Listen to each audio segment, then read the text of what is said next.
Aastha Patidar and welcome to our AT education. आज का हमारा टॉपिक है चैप्टर 6 लाइफ प्रोसेसेस बायो का। उसका पार्ट 5 चल रहा है हमारा।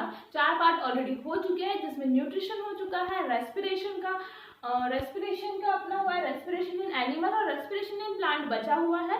वो अपन आज के वीडियो में देखेंगे कि रेस्पिरेशन इन प्लांट कैसे होता है, क्या नहीं होता है। तो अपना सबसे पहला टॉपिक रेस्पिरेशन इन प्लांट रहेगा आज। तो रेस्पिरेशन प्लांट कैसे होता है? Gases exchange occurs in plant through, मतलब गैसेस का एक्सचेंज प्लांट में किसके द्वारा होता है, किसके थ्रू होता है? स्टोमेटा इन लीव्स, जो टाइनी पोर्स प्रेजेंट होते हैं लीव्स के, जो अपना ट्री होता है उसकी जो लीव्स होती है उसमें जो टाइनी पोर्स प्रेजेंट होते हैं ना, वैसे छोटे छोटे, मैंने आपको बताया था, वो उससे गैसेस एक्सचेंज होता है। मैंने आपको बताया था transpiration exchange of gases in दोनों के फंक्शन है स्टोमेटा के, ठीक है। उसके बाद है लैंडिकल्स एंड स्टेम्स, मतलब जो टाइनी लैंडिकल्स स्टेम्स जो होती है अपनी ट्री की जो स्टेम होती है ना, वो उसकी उस स्टेम के अंदर एक टाइनी पोर्स प्रेजेंट होते हैं, उनको कहते हैं लैंडिकल्स। उनको लैंडिकल्स कहते हैं ना, तो उससे है ना एक्सचेंज होता है गैसेस का। फिर थर्ड है सरफेस ऑफ रूट्स, जो रूट्स होती है, जो प्लांट्स की रूट्स होती है ना, उनका जो सरफेस होता है वो भी एक्सचेंज ऑफ गैसेस करता है। उसके बाद फिर during respiration plants absorb oxygen and use them with glucose to create carbon dioxide, water and energy. मतलब जब रेस्पिरेशन होता है, during respiration plant absorb oxygen, मतलब प्लांट जो होते हैं, अपने जो प्लांट होते हैं ना, वो एब्जॉर्ब करते हैं ऑक्सीजन, उनको यूज करते हैं ग्लूकोज के साथ, ऑक्सीजन एब्जॉर्ब कर लेते हैं और उनको यूज करते हैं ग्लूकोज के साथ टू क्रिएट, मतलब बनाने के लिए carbon dioxide, water and energy. क्या बनाते हैं वो? Carbon dioxide, water and energy. इसको अपन केमिकल इक्वेशन में लिखेंगे तो कैसे? ग्लूकोज, ऑक्सीजन, प्लांट ने ऑब्जर्व करी ऑक्सीजन, किसके साथ यूज करा ऑक्सीजन को? ग्लूकोज के साथ। क्या बनाने के लिए? कार्बन डाइऑक्साइड, वाटर और एनर्जी। ये तीनों बनाए थे, केमिकल इक्वेशन पे ये तीनों लिखे हैं अपन ने। तो अब देखिए, ये अपनी क्या की प्रोसेस हुई? रेस्पिरेशन की प्रोसेस हुई। और फोटोसिंथेसिस में जस्ट इसकी अपोजिट प्रोसेस होती है। फोटोसिंथेसिस में क्या होता है? कार्बन डाइऑक्साइड यूज होता है, H2O यूज होता है, और क्या बनता है? ग्लूकोज और ऑक्सीजन। क्या बनता है? ग्लूकोज C6H12O6 प्लस O2, यही बनता है ना। ये क्या की फोटोसिंथेसिस प्रोसेस, ये हुई रेस्पिरेशन प्रोसेस। मतलब रेस्पिरेशन प्रोसेस जस्ट इसकी अपोजिट है, किसकी? फोटोसिंथेसिस प्रोसेस की। तो आई होप आपको अभी समझ आया होगा। सो गाइस, अपना रेस्पिरेशन टॉपिक खत्म हुआ और न्यू टॉपिक स्टार्ट होगा, जो कि है ट्रांसपोर्टेशन। 2 टॉपिक हो चुके हैं, न्यूट्रिशन और रेस्पिरेशन। अब तीसरा टॉपिक स्टार्ट होने वाला है, जो कि ट्रांसपोर्टेशन। ट्रांसपोर्टेशन स्टार्ट करने के लिए फिर सबसे पहले आपको समझना पड़ेगा कि ट्रांसपोर्टेशन होता क्या है। ट्रांसपोर्टेशन मतलब आप अगर उसको हाफ डिवाइड करोगे तो ट्रांसपोर्ट मतलब पता ही आप सबको। तो ट्रांसपोर्टेशन का मतलब ये हुआ कि किसी सब्सटेंस को एक जगह से दूसरी जगह ट्रांसपोर्ट करना, उसे कहते हैं ट्रांसपोर्टेशन। अब इसको ट्रांसपोर्टेशन इसकी डिफाइन यही होगी। तो ट्रांसपोर्टेशन इन ह्यूमन, मतलब ह्यूमंस में ट्रांसपोर्टेशन कैसे होता है? Blood is a connective tissue in humans. सबको पता है, आपने क्लास 9 में पढ़ा है कि ब्लड एक कनेक्टिव टिश्यू है ह्यूमंस में। So blood is connective tissue, मतलब blood connective tissue है humans में।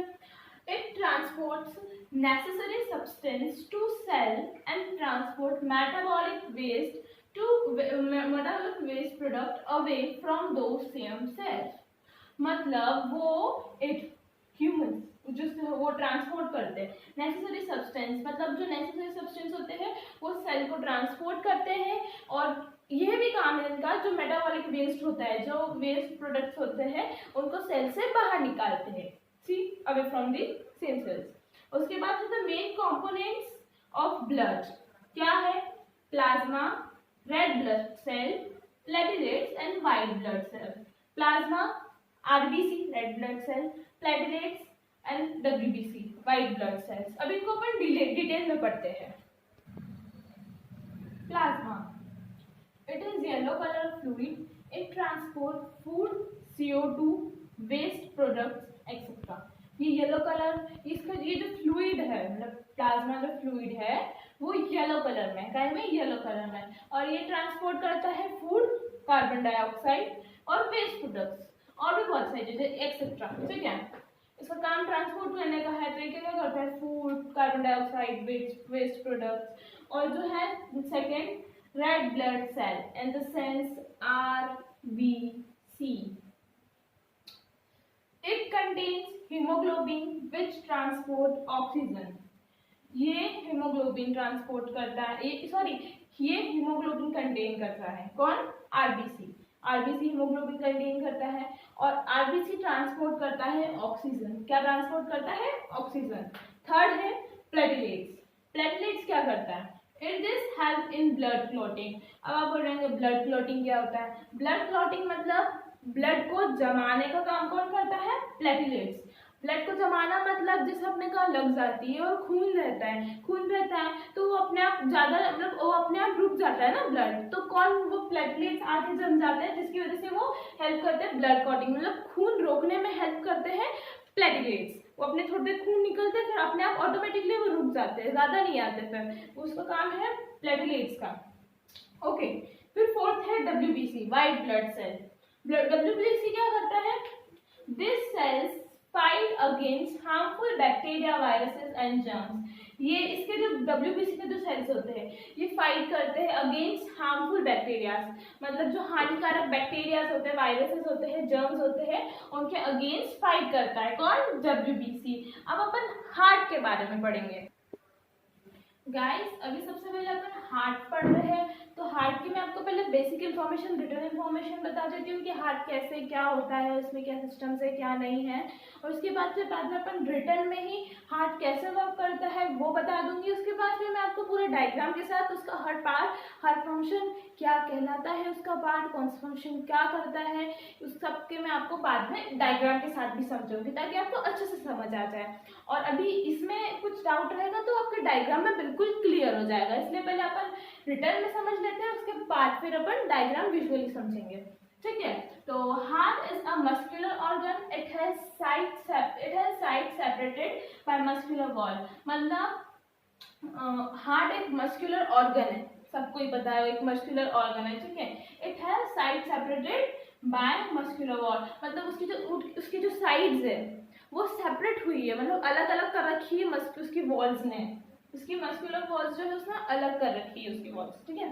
तो it has side separated by muscular wall, it has 4 chambers, left atrium, right atrium, left ventricle and right ventricle. मतलब उसके पास 4 chambers है, वो मैं बताऊंगी। अब आप सोच रहे होंगे चैम्बर्स क्या है, चैम्बर्स क्या कहलाते हैं, मैं आपको डायग्राम के थ्रू बताऊंगी, बट आप अभी इतना समझ जाइए कि उसके पास 4 चैम्बर्स है, हार्ट के पास 4 चैम्बर्स है, जो कि ऊपर के जो चैम्बर्स होते हैं, ऊपर लाइक समझिए ये है पूरा हार्ट, ठीक है, इतना हार्ट समझ लीजिए, स्क्वायर का हार्ट है अभी।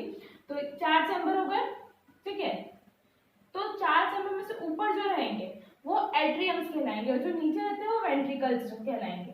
तो ऊपर के क्या रहेंगे, लेफ्ट राइट एट्रियम, और नीचे के लेफ्ट राइट वेंट्रिकल्स, ये रहते हैं एट्रियम, ये कहलाते हैं वेंट्रिकल, ठीक है।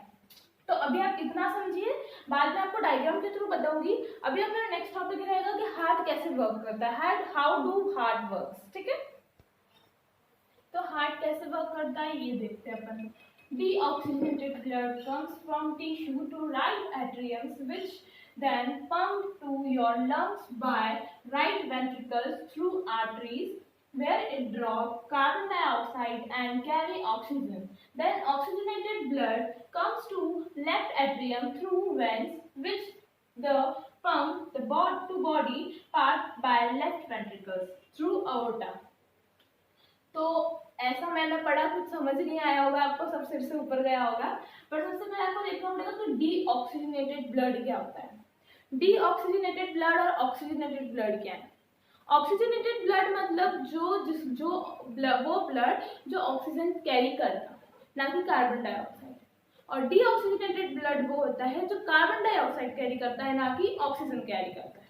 तो अभी अपने पास क्या है, डीऑक्सीजनेटेड ब्लड। वो कहाँ से आया, बॉडी में जो टिश्यूज प्रेजेंट होते हैं वहां से आया।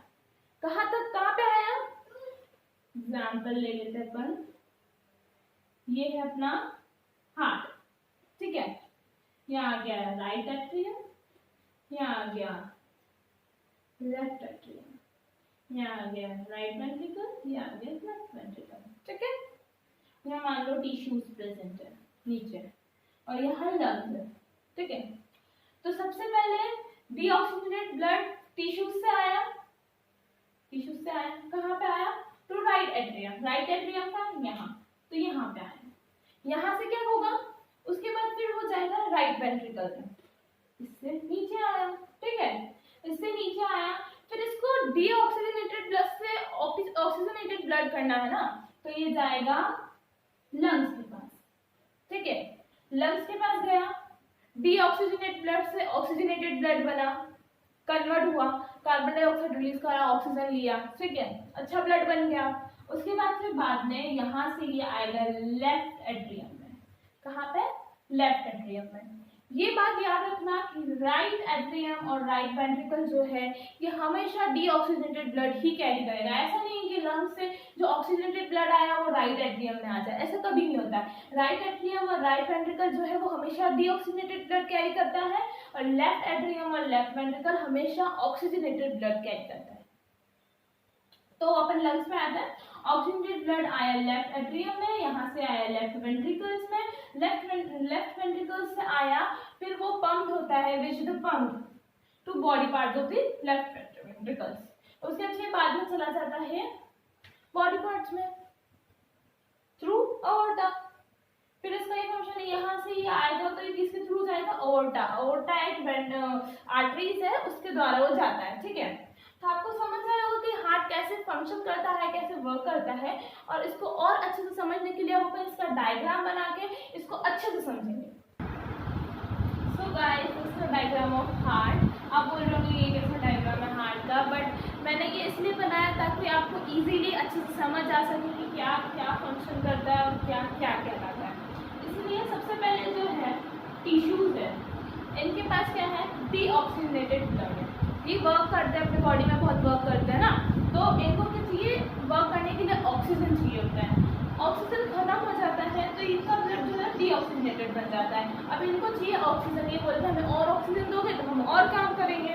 तो इन्होंने ऑक्सीजन मांगी हार्ट से, तो ये जो है जो डीऑक्सीजनेटेड ब्लड है वो जाएगा सबसे पहले राइट एट्रियम में। किसके थ्रू जाएगा? इसको भी तो जाना चाहिए, किसके थ्रू जाएगा वो? उसको भी तो कुछ टैक्सी चाहिए, तो क्या टैक्सी लेगा? किसकी टैक्सी लेगा वो? वेना का।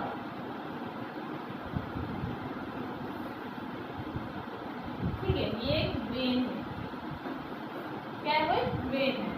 वो इस वेना का वेन के थ्रू कहाँ गया? लेफ्ट राइट एट्रियम में, सॉरी राइट एट्रियम में गया। उसके बाद एक गाइस एक बात सुन लीजिए कि इन चारों में से कहाँ पे भी जाए ब्लड, मतलब ऑक्सीजन, फिर ऑक्सीजन ब्लड आएगा तो लेफ्ट में आएगा।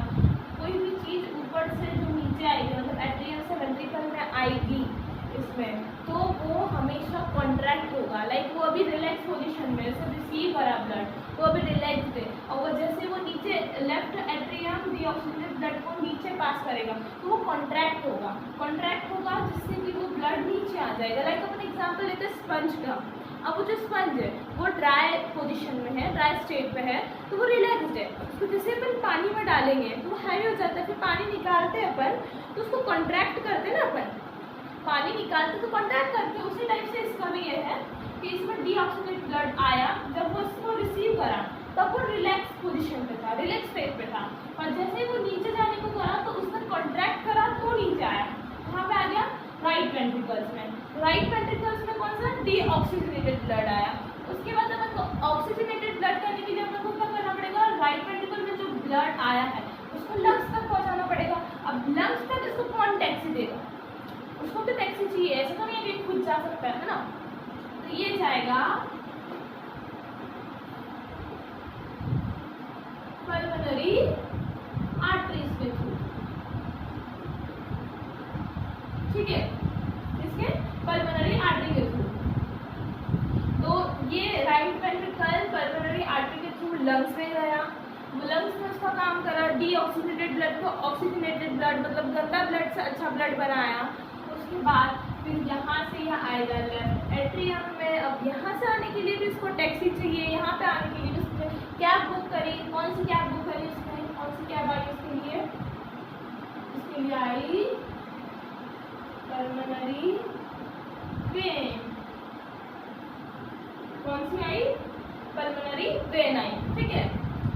अब वो पल्मोनरी वेन ऑक्सीजनेटेड ब्लड मतलब अच्छा ब्लड लेफ्ट एट्रियम में लेके आई। उसके बाद क्या हुआ, फिर उसने कॉन्ट्रैक्ट करा, ब्लड नीचे आया, लेफ्ट वेंट्रिकल में आया। उसके बाद लेफ्ट वेंट्रिकल से, अब लेफ्ट वेंट्रिकल से अपन को टिश्यू तक पहुंचाना है ना ब्लड, अच्छा ब्लड। अब इसने तो काम कर दिया, पर अब अच्छा ब्लड अपन को टिश्यू तक पहुंचाना भी तो पड़ेगा ना, ताकि वो वर्क कर सके। तो अब इसने क्या करा, इसने भी एक कैब बुक करी, एक टैक्सी बुक करी, और वो टैक्सी जाती है ऊपर। कौन सी टैक्सी बुक करी, ओटा, कौन सी, ओटा, ठीक है। तो ये बुक करी टैक्सी, और ये सबसे मतलब ये जो आर्टरी है, क्या ये आर्टरी, अब ये सबसे लार्जेस्ट आर्टरी है। इसने इसके असिस्टेंट्स को बोला, छोटी मोटी आर्टरीज थी, उनको बोला कि जाओ तुम टिश्यूज को क्या करो, दे के आओ, क्या दे के आओ, ऑक्सीजनेटेड ब्लड से। तो ओटा ने क्या करा, आर्टरीज को बोला, आर्टरीज ने क्या करा, टिश्यूज को दे दिया। फिर बाद में यही साइकिल फिर वो वर्क करेगी, फिर डीऑक्सीजनेटेड ब्लड हो जाएगा, फिर लेफ्ट एट्रियम में जाएगा, फिर राइट वेंट्रिकल्स में, फिर लंग्स में जाएगा, फिर लंग्स से लेफ्ट एट्रियम में, फिर लेफ्ट वेंट्रिकल्स में, फिर अओर्टा, फिर आर्टरीज, फिर टिश्यूज। यही प्रोसेस चलती रहती है। तो आई होप आपको समझ आया होगा कि हार्ट का फंक्शन क्या होता है, कैसे वर्क करती है वो। तो मैंने इसीलिए आपको इस इजी डायग्राम, इस ब्लॉक में, इस क्यूब में समझाया था कि आपको अच्छे से समझ आ सके। बाकी आपको तो अपने जो टेक्स्ट बुक में जो डायग्राम है वो समझाती तो आपको थोड़ा डिफिकल्ट लगता कि यार कैसे क्या है, समझ नहीं आ रहा है। इससे समझ आया होगा आपको कि कैसे क्या होए।